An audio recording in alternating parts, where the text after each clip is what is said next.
8th. It's been a week since Republican Congressman Mike Gallagher announced he won't be running for re-election. Since then, former State Senator Roger Roth launched his campaign for the seat, and a number of others have also surfaced as potential candidates. Today, some were even testing the water with local voters.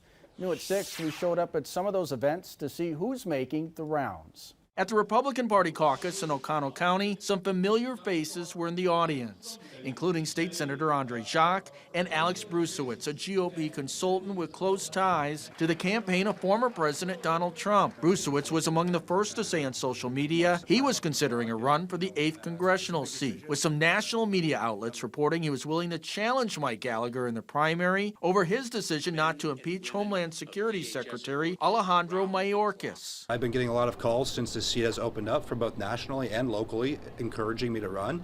And we're here today, as part of that process. I'm exploring.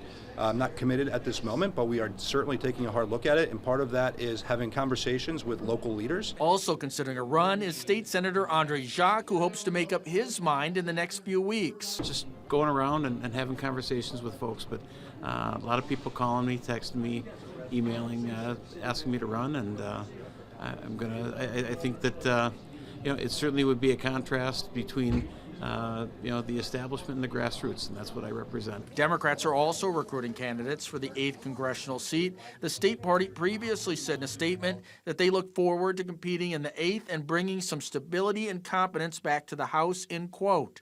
Potential candidates so far include Dr. Kristen Lyerly, Kelly Peterson, and Alicia DuRoy Saunders.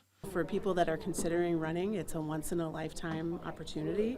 Considering the way some recent elections have gone across the country, there's kind of a backlash, and an open congressional seat with these conditions is, it's kind of ours to lose. To be on the ballot, congressional candidates have until June 1st to file the paperwork, with primaries in both parties set to take place this August.